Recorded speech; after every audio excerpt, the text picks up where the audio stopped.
And with that, you can get started, Carol.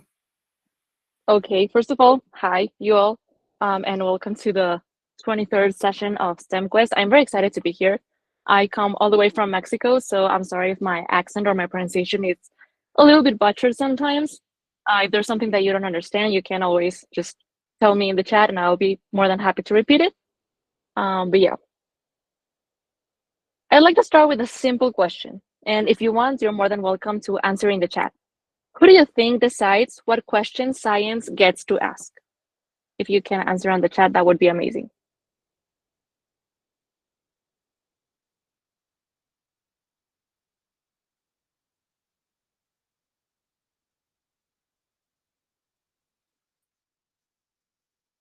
Can you guys hear me correctly?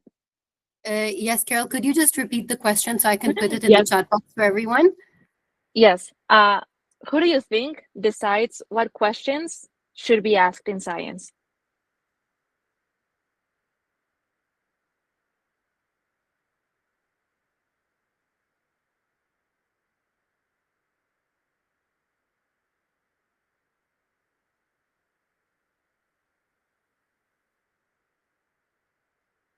Okay, I see that already someone said researchers. If anyone else wants to answer, I'm going to continue while you all think about that and let that sink in for a minute.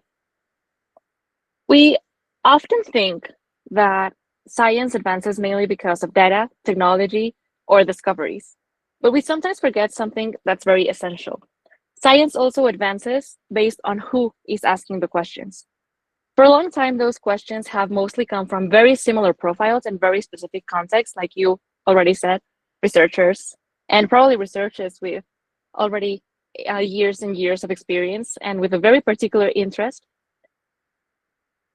Yeah, I already see an enthusiastic person. I love that energy actually.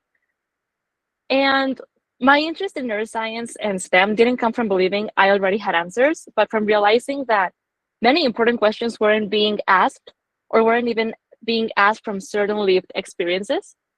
And today I want to talk about why young voices are not just the future of neuroscience, but an active part of its present, and how early engagement can reshape and will reshape the future of STEM. But first of all, who am I? Let me briefly introduce myself. My name is Carol Warren, and I'm a Mexican student and youth science communicator with a strong interest in neuroscience, STEM education, and the social impact of science. I am also the national director of BrainBee Mexico, which is the Mexican chapter of International BrainBee, a neuroscience competition for middle school and high school students that we just launched this year. Honestly, it's been a lot of highs and lows, but I've been very interested in neuroscience lately. My background is very interdisciplinary. I am particularly interested in how neuroscience connects with education and early exposure to STEM, especially for young people who don't always see themselves represented in scientific spaces. Along with that, I love creating opportunities for people like me, opportunities that I didn't have in my time, like BrainBee. And I do a double major in data science and industrial engineering. I know not really related to neuro, but I really do believe that we shouldn't be stuck in one single thing. And honestly, everything is 100% interdisciplinary at one point or another. And outside of formal academics, I've worked on educational and youth led initiatives focused on science communication, particularly, and trying to make complex scientific ideas more accessible for everyone. And a fun fact about me is I love talking, as you can see, but my presentation design game isn't really the best. So a lot of what I'll say will be very synthesized on the text. So I'm sorry about that. And if you guys have any question or want me to repeat anything or send you the notes that I have, you're more than welcome to tell me. And with that in mind, let's dive into the session. Now, how has neuroscience been built? Neuroscience, like many scientific fields, has historically developed in very specific spaces: universities, research centers, and laboratories, usually led by adults with similar academic paths, like you guys already said, researchers. Now, this has led to extraordinary process, but it also has a consequence, which is the kinds of questions that we ask often reflect the concerns, priorities, and perspectives of those who occupy those spaces. For many years, certain behaviors, brain functions, and conditions were studied through a very narrow definition of what was considered normal. We can take any example with any mental health disease or any mental health issue.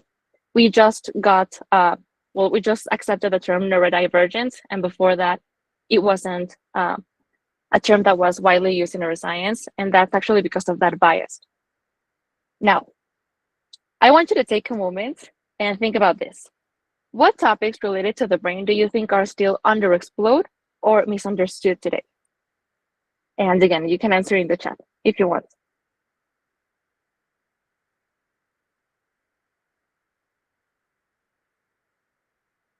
And it can be actually like any, it doesn't have to be anatomy or anything. You can also go with, disorders or emotional stuff, anything that you think is related to the brain that are still underexplored or misunderstood up to this day.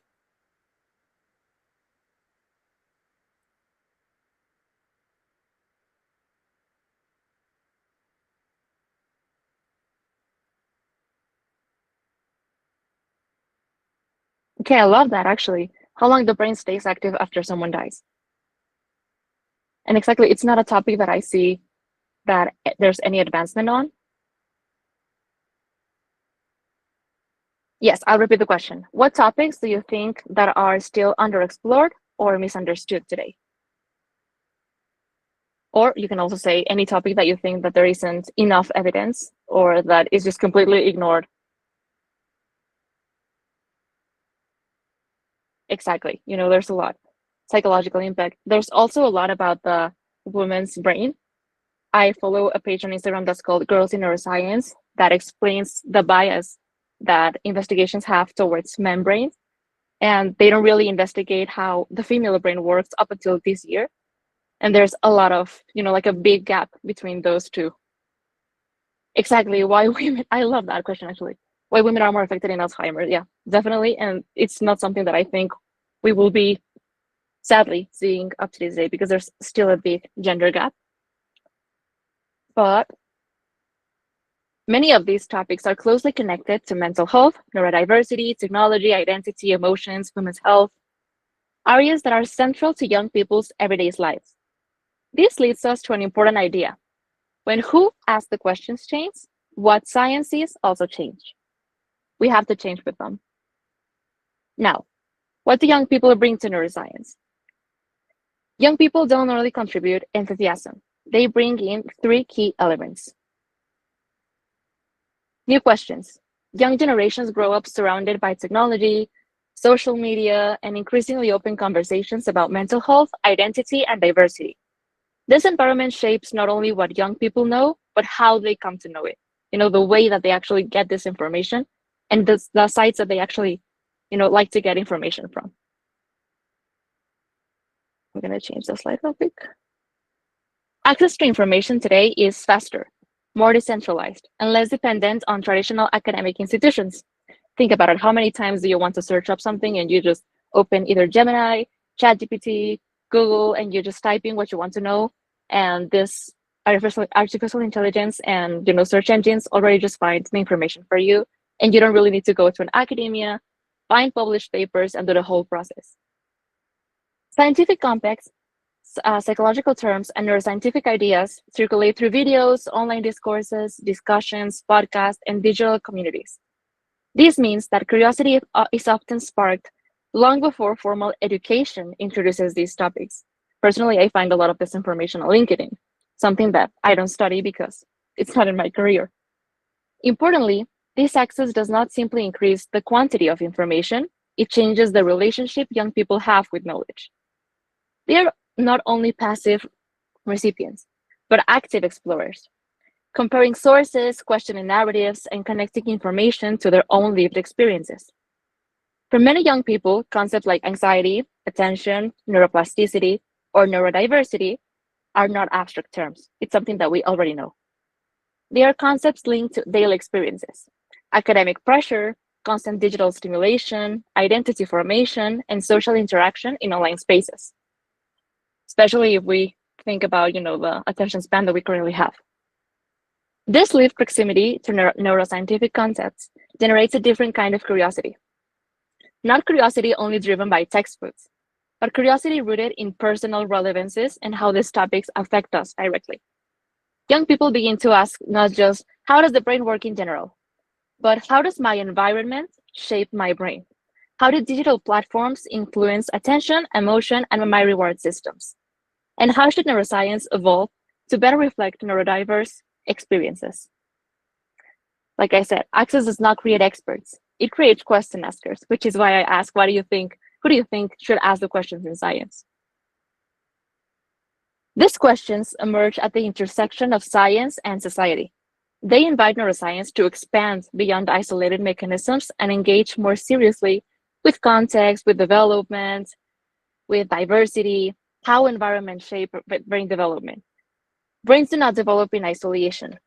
And when these perspectives are included, neuroscience gains a broader lens, one that acknowledges that brains do not exist in isolation, but within social, technological, and cultural environments that continuously shape neural processes. Young people also bring new perspectives. Many young people approach neuroscience not only from an academic interest, but through personal, educational, and social experiences that shape how they understand the brain. For some, neuroscience becomes relevant through lived experiences with mental health, learning differences, or neurodiversity. For others, it emerges through educational environments that encourage questioning or through social context where neuroscience-related concepts are part of everyday conversations, especially if any of you guys have parents that are doctors or specialize in neuro. This means that scientific knowledge is not encountered as something abstract or detached, but as something immediately connected to our real life. Neuroscience becomes a tool for understanding experiences, behaviors, and challenges that young people actively live through. As a result, the relationships between knowledge and application becomes much stronger. Concepts like attention, emotion, memory, or stress are no longer confined to diagrams or definitions that we might see. They are understood as a process that influences learning, relationships, and well-being. This perspective also changes how young people engage with science. Rather than asking only what is known, they are more likely to ask, how does this apply? How does this apply to me? How does this impact? Who does this impact? And what is missing from our current understanding? By grounding neuroscience in personal and social context, young perspective help bridge the gap between laboratory research and lived human experience. The topics aren't just analyzed in a laboratory or an investigation, which might become, well, what might make them a bit dehumanized or decentralized. And this connection allows science to become more inclusive, more relevant, and ultimately more responsive to the realities that it seeks to explain. And there's also a new social context. Science does not exist in isolation, like I already mentioned. And young voices often emphasize ethics, access communication, and social impact as essential parts of the scientific work. It shouldn't be done in the lab without actually integrating people that affect them. Today, we already see student-led projects, and I already see them on my LinkedIn timeline, and it's amazing. We also see youth-driven science communication, like what are we doing right now, and early educational initiatives bringing neuroscience closer to wider communities. Now, why does early engagement matters? First of all, from a neuroscience perspective, young brains show a particularly high level of plasticity. Neuroplasticity refers to the brain's ability to change its structures and function in response to experience. During childhood and adolescence, neural circuits involved in attention, learning, emotional regulation, and decision-making are still developing. This means that experience during these stages don't just add information, they actively shape how the brain organizes itself. Learning, curiosity, and exploration are not just psychological states. They are processes supported by real physical changes in neural connections. Because of this plasticity, early experiences play a powerful role in shaping how individuals relate to learning. When learning environments encourage curiosity rather than fear of failure, the brain begins to associate exploration with safety and reward. On the other hand, when learning is associated with stress or exclusion or exhaustion, it can create long-lasting mental barriers. This helps explain why many people later believe that STEM is not for them. And often it's not really a lack of ability, it's a product of the early experiences. Now, from a cognitive neuroscience perspective, curiosity is closely linked to motivation and the reward system in the brain. When individuals engage with topics that genuinely interest them, for example, me with the brain systems associated with dopamine and attention become more active. This makes learning feel meaningful rather than forced. This is why when you love a topic more than another, you're actually more happy to learn about that topic, and you will Google it and you will read about it and you will completely obsess with that. And it also happens with books and TV shows because your brain is actually genuinely interested in them. Encouraging curiosity early helps strengthen these pathways, making learners more comfortable with uncertainty, problem solving, and complex questions. Now, critical thinking is often discussed as a skill that one should develop, but it is also supported by developing neural networks, particularly those involving the prefrontal cortex. These networks help with reasoning, impulse control, and evaluating information. When young people are encouraged to ask the why behind something, challenge ideas, reflect, they are actively strengthening these cognitive systems. This is essential in STEM, as we all know, because progress depends not only on knowing facts, but on evaluating evidence and questioning assumptions. Now, I want to ask you a question. How old were you guys when you first heard the word neuroscience?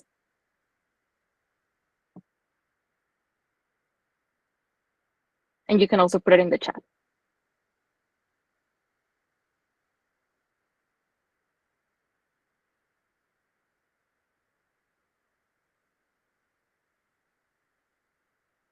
Okay, 15, you were a lot younger than I was, around 18. And any age is valid, guys. Don't think that 10, 14, okay.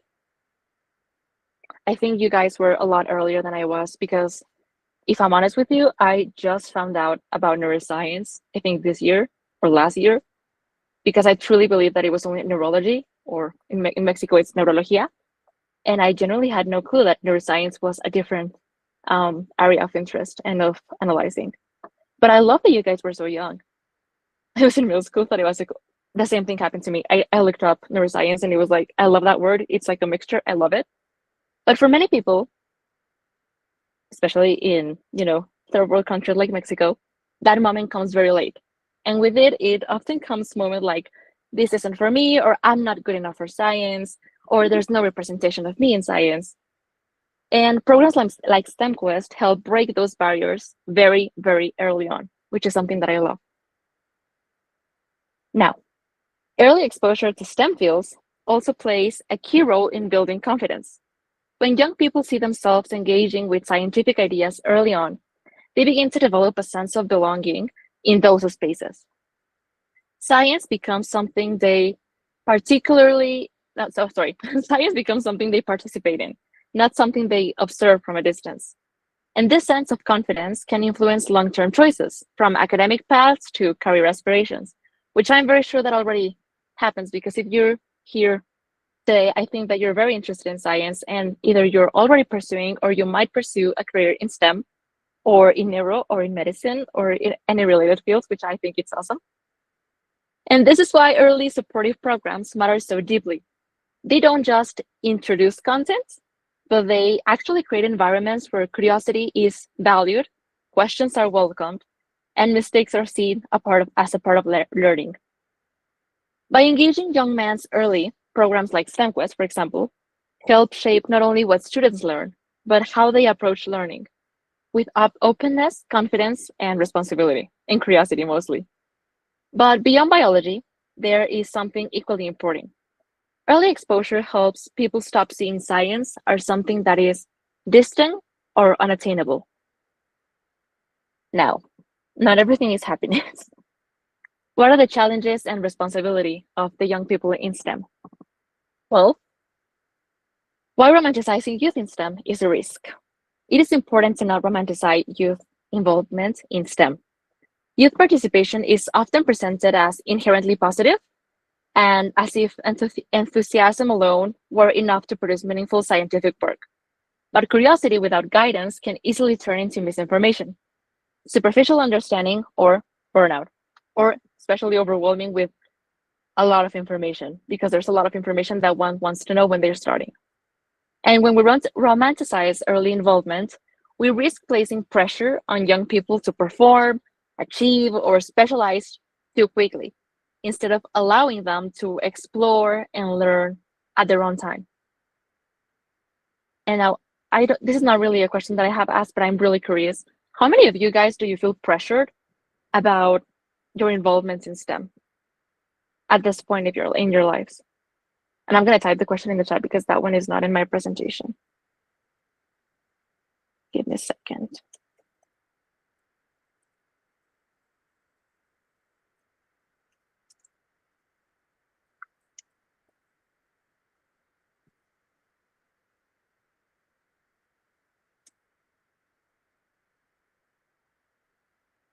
And it doesn't have to be like a lot of pressure, but you can, because I feel like it does happen.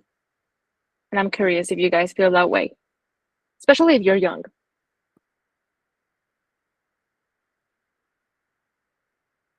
And you can also say no if it doesn't apply to you.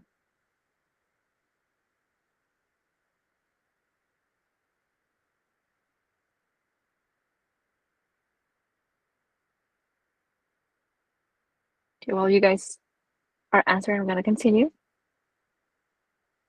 And now, early participation in STEM requires mentorship and structure.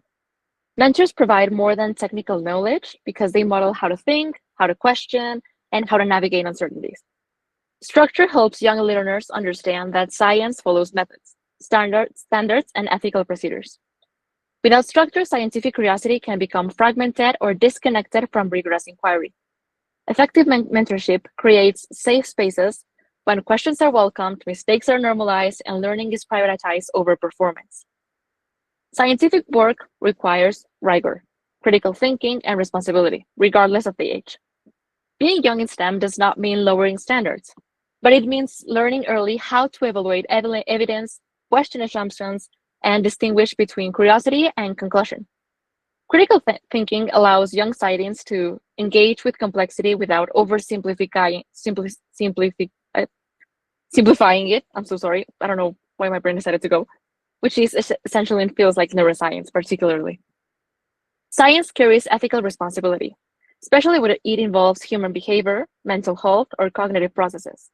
Introducing ethics early helps young people understand that scientific knowledge has real-world implications and information. Neuroscience, in particular, requires sensitivity to issues such as consent, representation, and interpretation. Early ethical awareness shapes researchers who are not only skilled, but are also thoughtful and socially responsible. The goal of early STEM engagements is not to rush careers or to create prodigies immediately. It is for individuals who know how to ask thoughtful questions, engage responsibly with knowledge, how to conduct investigation and all the steps and implications that it has, and recognize the limits of what they know. When young people are supported this way, STEM becomes not a race, but a process, one grounded in curiosity, integrity, and care. Now, it's very important to leave with this message. Young people don't just consume science. They question it, they communicate it, and they transform it. The future of neuroscience doesn't really depend on faster technology, larger data sets, or more advanced tools. Because let's face it, even though technology advances very fast, we don't get to advance as fast as technology does.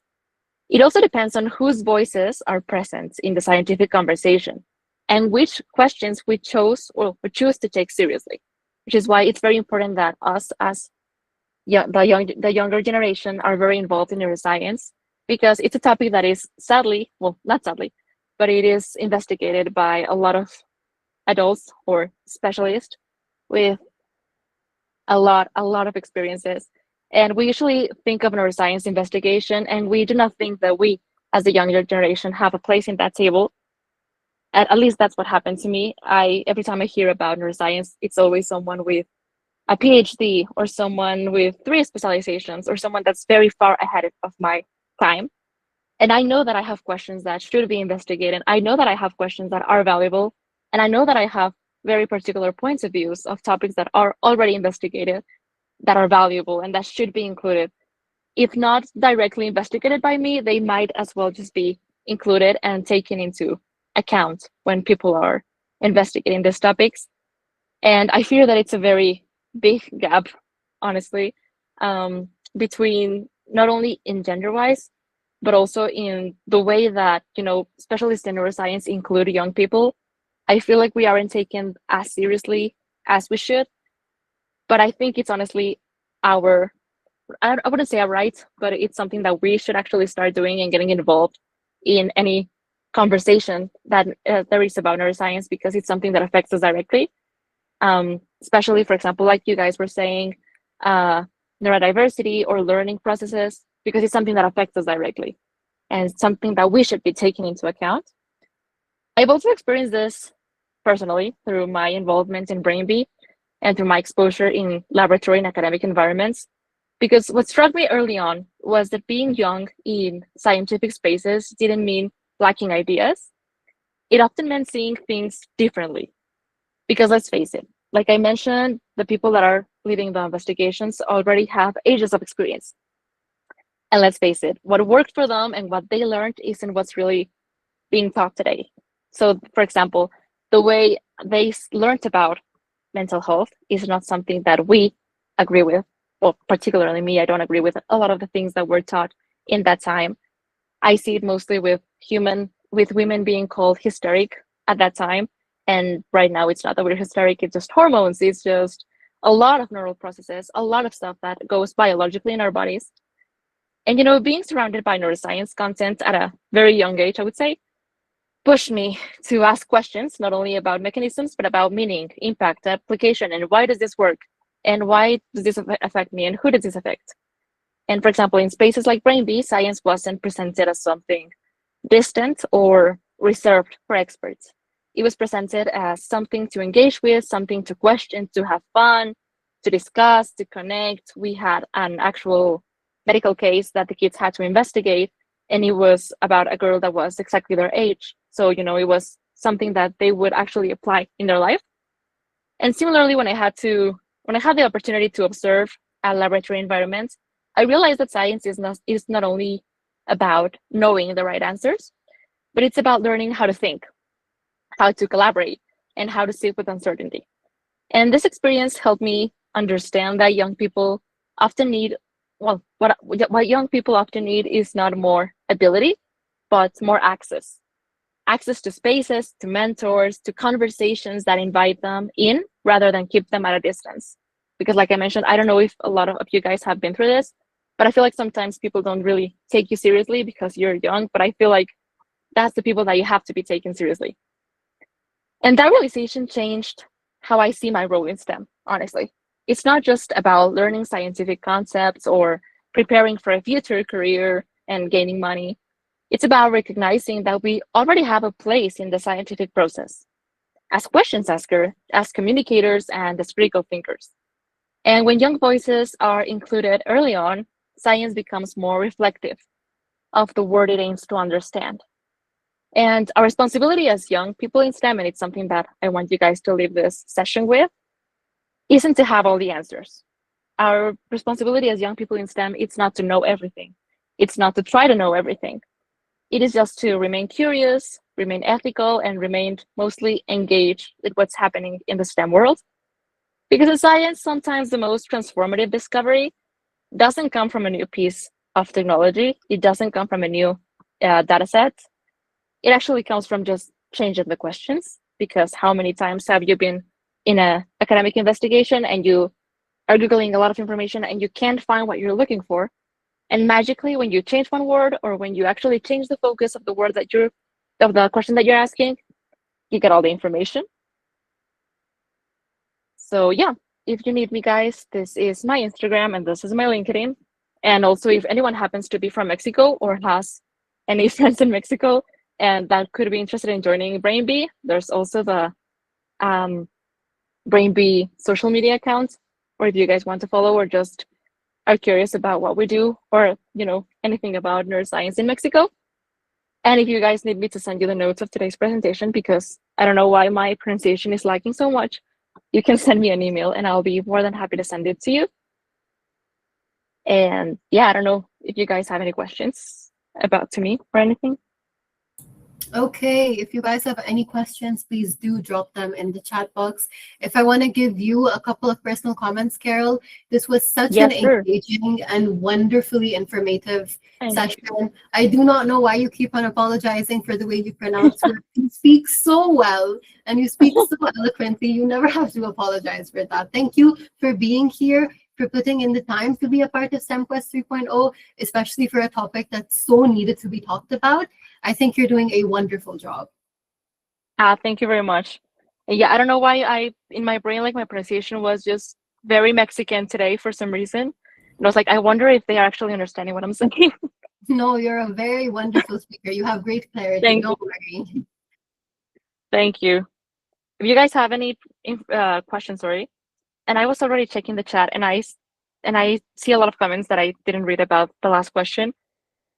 That yeah, I see also. I need a lot of younger people on LinkedIn using so many interesting things, and I'm like, damn it, I should have started earlier on. I feel like I'm going late. Well, thank you, so guys, for having me, and it was wonderful talking to you.